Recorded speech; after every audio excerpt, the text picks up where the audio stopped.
In 2007, three tough and determined women reached the peak of Mount Everest and became the first Filipinas to accomplish such a rare feat.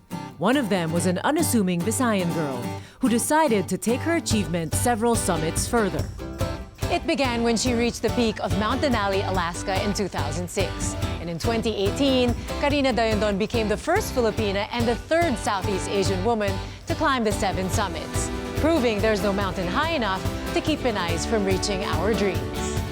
It took you 12 years to climb the 7 summits. Pakwento naman yung ruta mo. So I started with the Everest team. Okay. Sa 2004 pa lang, na-invite ako mag-join ng Everest team dahil mag-climb nga tayo mga first team ng Filipino na mag-climb ng Mount Everest. So nag-join ako noong 2004. Nag-training kami for 3 years. 2007, nag-summit kami ng Mount Everest. And one of the training climb namin before kami nag-climb ng Mount Everest is the highest in North America. That's in Mount Denali. Nung tapos na namin yung pag-climb ng Mount Everest, doon ko naisip na mag-climb dahil andun yung opportunity. Sayang eh. Oo. So sabi ko kina Noel and Janet, mag-climb tayo ng 7 summits kasi meron na tayong 2 summits out of the 7 continent. The 7 summits represent the highest peaks of each of the 7 continents. For Carina, the journey meant climbing Mount Denali in 2006, Mount Everest in 2007, Mount Elbrus in 2013, Mount Kosciuszko in 2014, Mount Kilimanjaro in 2015, then finally, Mounts Aconcagua and Vincent Massif in 2018. It was an exceptional feat for any woman, or for any human for that matter. Sa 10 magka-climb, nandun yan, mga 3 lang babae. Dahil nakikita nga nila, nagbubuhat ng backpacks, and then naglalakad ng matagal. So feeling ng ibang mga babae, mahirap. Pero with us naman, na pinakita natin na nandun tayo, kaya naman ng mga kababaihan. Of course, her amazing accomplishment came with a lot of hard preparation, both at home and across the globe. But the former national team sport climber and adventure racer took it all in stride. Pag hindi kami nakalabas ng bansa, nagti-training kami cardio, like running, swimming, and then nag-gym din kami, rock climbing. Hindi namin sinasayang yung time namin to train. Malaki ang difference natin sa gamit in terms to tropical and alpine climbing. Medyo hindi ito nagagamit sa tropical. Dinadala natin, ito na yung high altitude boots. Okay. And then may crampon siya, pag nakikita nyo. So, pag hawakan, bitin mo siya, mabigat. May layering tayo ng damit. Siyempre sa lamig. Oo. So, like Antarctica, negative 30 ang lamig doon. So, dapat talagang paghandaan mo din ng sobrang makaka-warm din sa'yo. Ito yung down pants na ginamit ko din nung pag-climb ko sa Antarctica. Pwede siyang makakapag sobrang overheat sa'yo at hindi komportable yung paglalakad mo. So, mababagalan yung paglakad mo papunta ng summit. May allowance tayo minsan na 10 hours lang yung window to go to the summit. So dapat talaga organize lahat yung mga gamit mo at saka yung mga dapat suotin mo. Mahirap yung training kasi ang setup natin is tropical climbing. Yung highest natin is 10,000 feet, Mount Apo. Meron kami exposure sa alpine mountains. Yung technical is how to arrest ourselves if nahulog kami sa crevasse kasi may mga bangin na natatabunan siya ng snow na suddenly mahulog ka na lang doon. But still, you could rescue yourself or your teammate could rescue you. It took several climbs in India, New Zealand, Nepal, Tibet, and China to test the waters. Kung capable kami physically and our mental toughness na nakasusubukan namin doon. Kasi matagal yung pag-stay namin sa bundok, mahuhumsik ka. So kailangan labanan mo yung homesick mo. And then there, sa bundok, makakita ka ng nagkakasakit, parang dying, and then patay. If you're into 7,000 meters, mag-iba talaga yung kondisyon ng katawan mo. Mawalan ka ng appetite, madali kang magkakasakit, ubo, sipon, and then sobrang lamig, at pwede kang mamatay. So, pag hindi ka ganun ka-tough as a person, natatakot ka na. So you face your fears. Yeah, yung challenge sa bundok, pag nag-cross ka ng crevasse, pag hindi malakas yung loob mo, wala, back out ka na. Ayoko nang mag-cross yun, baka mahulog ako sa ilalim. May special ka bang dinadala for good luck? Yung cross na bigay sa akin ng kaibigan ko at saka yung rosary ng kapatid ko na seminarista. I know you're a very strong person, you're an athlete, pero may mga panahon ba na inisip mo, ayoko na ituloy ito, ang hirap? May panahon na napapagod ako, may panahon na gusto kong mag-stop dahil hindi sa physically napastap ako na hindi ko kaya physically. However, what was even more difficult than the physical challenges were the personal ones, family and finances that Carina had to hurdle. Kailangan kong tumulong sa family or mag-climb. Kasi hindi naman to, pag nakasummit kami, meron kaming prize. There's no pot of gold in the summit of Mount Everest. The only consolation we have is to put the Philippine flag on top of Everest. So, talagang pure passion with a purpose. What's it like pag malagay mo yung flag na yun? It's very fulfilling na nandun ka sa summit. Kasi lahat ng sacrifices, lahat ng tulungan nyo, lahat ng na-invest mo na time. And even yung natulong ng sponsor, bayad lahat. Lahat ng pagod na binigay mo, bayad lahat. How important is teamwork? Walang ibang magsisave ng life mo, kundi yung teammate mo. Kung saan ka naka-rope up, sila yung aahon sa'yo sa kinahulugan mo na crevasse. At tsaka yun nga, yung journey namin na intertwine na sa lahat ng sacrifices namin. The life-threatening dangers of the mountains have a way of breeding friendships for life. Her friendship with teammate Noel Wenceslao has been tried and tested many times, both on and off the cliffs. Alam ko na yung amoy ni Noel. Nag-share kami ng 1 spoon or isang kainan. Parang kapatid ko na siya. Si Carina, yung parang yung ate. Tapos she's always very responsible. Tapos siya yung pinakamatapang. Every time magkasama kami sa bundok, nagsisigawan kami. Lagi kaming magkaaway. Huwag ka magalit! Hindi ako galit! Bisaya ako! Ako, dumidikit ako sa kanya kasi ako yung baby. Lagi kong nafe-feel sa kanya yung fire na malakas yung loob niya eh. Laging siya, tara na, Nod, let's go. Dahil nagsama kami sa isang journey sa pag-climb ng madaming bundok na yung buhay namin nakasalalay doon. She will save my life if may mangyari sa akin. At napatunayan ko din sa kanya na pag may mangyari sa kanya na kailangan ko siyang i-save, na-save namin siya.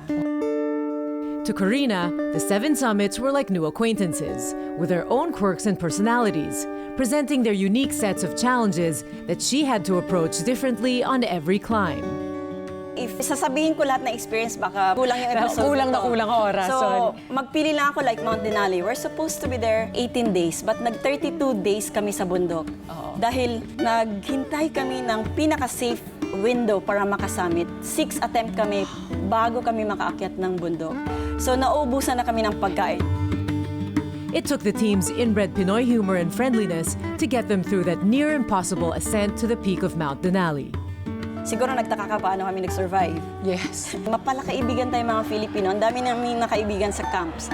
Nagsismile pa din kami, nakapag-offer pa din kami ng food, maski kulang-kulang na yung food namin.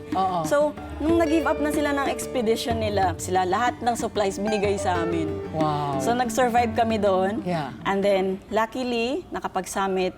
And then, pagbaba natin, tuwang-tuwa kami kasi sabi nga namin, successful kami sa paghintay dahil sabi namin maghintay tayo kasi mahirap kumuha ng visa at saka wala pa tayong pamasahe pauwi ng Pilipinas. So kailangan talaga makasummit. On her journey through the 7 summits, Filipino resilience, ingenuity, and camaraderie shone through the icy terrain. As a Filipino, papakita namin kung paano namin gagawin as a team yung seems impossible para sa mga Filipino. Napakita namin yung teamwork and unity makagawa pala ng posible. Ano yung next big dream?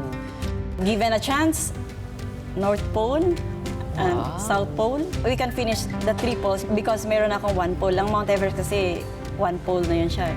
So yung the rest is South and North Pole.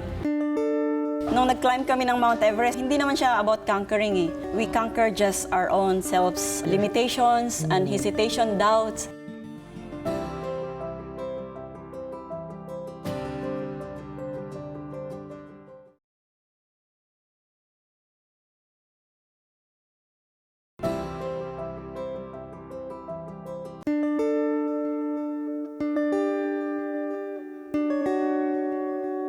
Carina grew up in the sleepy highland town of Don Carlos, Bukidnon.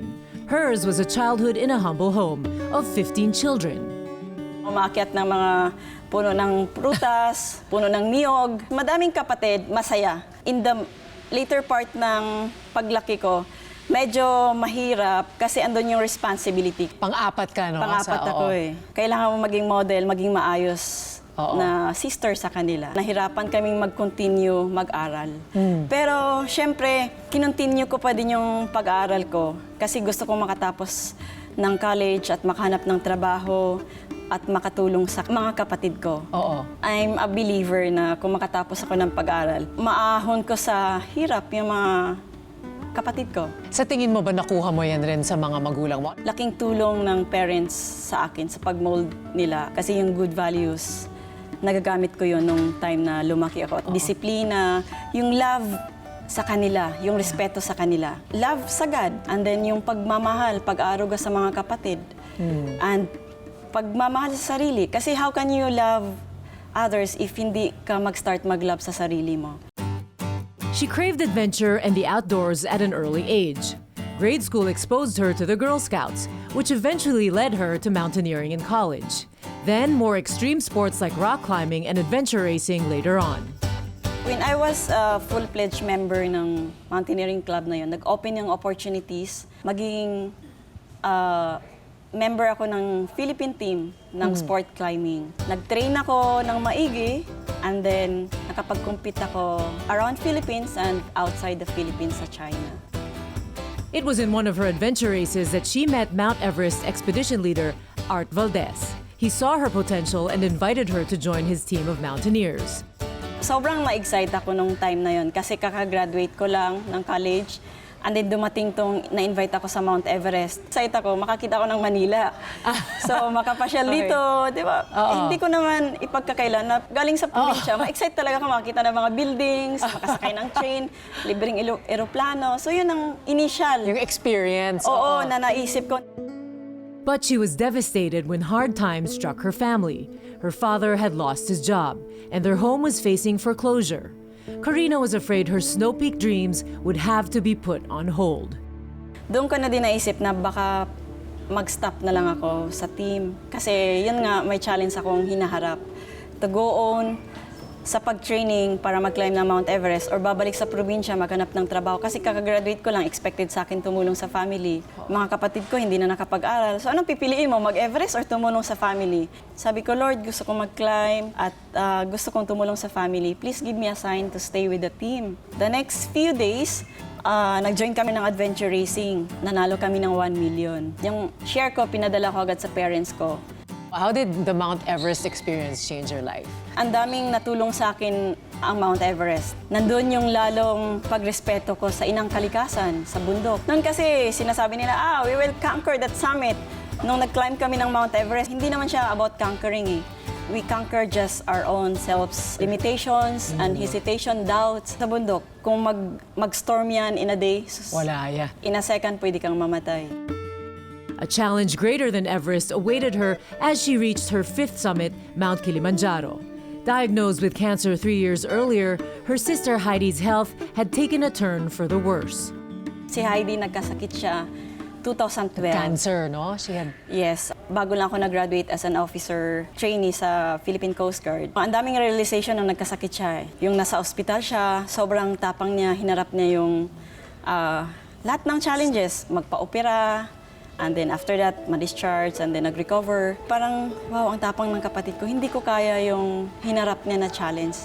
So sabi ko, yung kaya ko, gagawin ko. Ito yung mag-7 summits ako. With this, ma-empower ko yung sarili ko at maka-inspire ako na ibang mga tao. Even si Heidi, ma-inspire ko siya kasi #1 fan ko siya. I was really sad after my Kilimanjaro climb, 2015. Nag-text siya sa akin before ako umalis ng pa-Africa na, Manang, give me 1.5 para bumili ng vitamins. And then, nung pagbalik ko from Africa, nasa hospital na siya. She's given 3 months para mag-enjoy ng buhay niya sa amin. Sadly, though Heidi was instrumental to Carina's 7-summit climb, she was no longer around to see her complete all 7. Instead of wallowing in her loss, Carina was even more determined to see the expedition through. Siya nga na-inspire sa akin eh. Parang siya nga kumukuha ng lakas sa akin eh. Sabi ko, kung hindi man siya nakasama or nakakita ng achievement ko, kasama ko siya sa pag-climb ng bundok. Ang dami mo ngang nadaanan na paghihirap, whether it's climbing the mountains, ito nga sa pagsubok with Heidi. Ano yung mga natutunan mo? This 7 summits, lalo akong naging mas matibay. Lalong andun yung motivation ko na mag-inspire ng mga kababaihan. Kasi I belong in the average population ng Filipino and I'm not different from them. May mga dreams sila, may mga struggles sila na sana hindi man yung real na climb ng Mount Everest, wag lang silang panghinaan ng loob pag may mga challenges along the way. Instead, yun ang magiging pampalakas loob nila para maabot nila yung gusto nilang maabot sa buhay. Yung strengths ng mga kababaihan is mataas yung threshold natin sa tiis.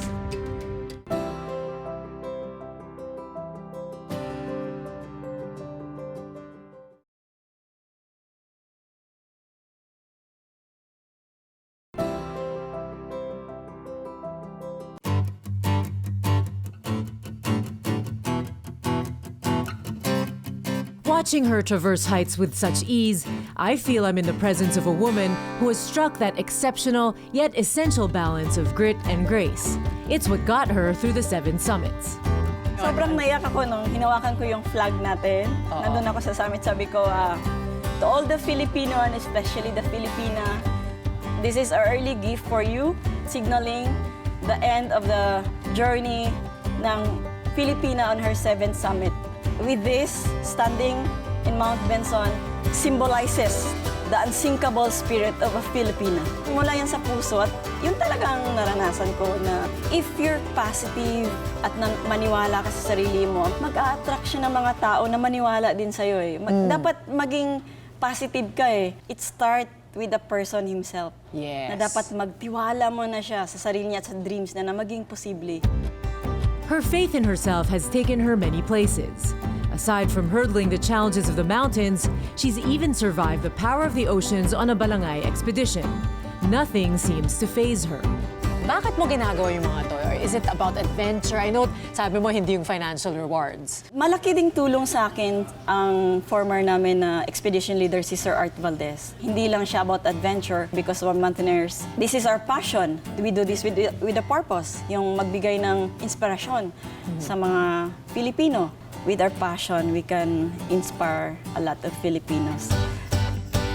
Near or far, she's made it her mission to spread positivity wherever she goes. She's a living example of how dreams do come true. Nung naglibot kami around Philippines, nagtotalk kami sa mga kabataan. Yung mga bata, animated sila eh, pag narinig nila yung about Everest. When we share, picture out na nila, ma-excite sila, and then mabigyan sila ng pag-asa na mangarap din. Kasi sabi nga namin, we're no difference from you. Her story resonates even more powerfully among young Filipinas, who will someday grow up to become women capable of anything they set their mind to. Sports is a great equalizer for us. Like, we can still stand equally with the male. Yeah. We can be the best of us. Yes. Maski anong hirap na sinabi nila pang lalaki lang to, doon napakita natin na kaya din pala nating mga kababaihan. Professionally, Carina has also braved a traditionally male-dominated field. When she's not summiting mountains, she's a tactical officer for the Philippine Coast Guard, in charge of training and toughening young future Coast Guards. Pinakita din natin doon na pwede palang maging magaling ang isang babae na maging tactical officer. And for me, achieving the Everest, nakatayo nga lang ako dyan. May authority na ako eh. Like, hindi ka pwedeng hindi mo kayang tumakbo ng mas mabagal sa akin. Kasi babae ako at saka mas matanda pa ko sa inyo. Dapat mas malakas kayo sa akin. Dapat mas malakas pa kayo mag-push up sa akin.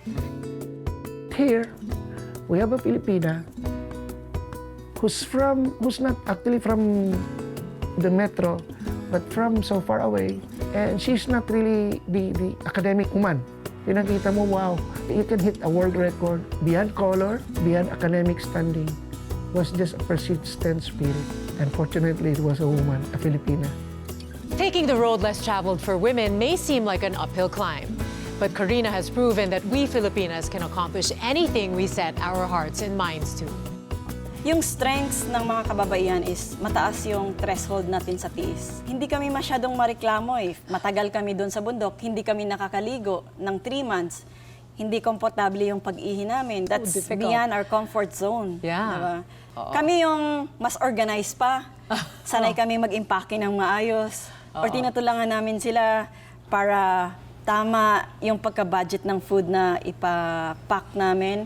Kasi kung sobra naman, sobrang bigat din. Masasayang din. Only a few hundred mountaineers have conquered the 7 summits, and of those, only dozens are women. Many climbers have lost their lives in the attempt. Carina's story is a testament to the power of dedication, perseverance, faith, and dreams. Her life proves there are no limits to what we can do if we put our minds and hearts to it. Sa lahat ng gusto nating mabut sa buhay, we put hard work, believe in yourself, believe in your dreams that it will come true. Be determined, have faith in God. Talagang maabot niyo yan. Kung ngayon man may challenge kayo, huwag kayong mag-alala kasi yung challenge na yan, pag na-surpass mo na yan, yan ay maghahanda sa'yo for a bigger dreams or challenge in your life. Kakayanin mo din yan. Carina's journey through the world's 7 summits encourages all of us to summit our own mountains. In the midst of difficult, daunting times, may we draw strength and inspiration from Carina's optimism, courage, and fighting spirit to get up after every fall, and no matter what hurdles arise, to never give up until we get to the top and make those dreams come true.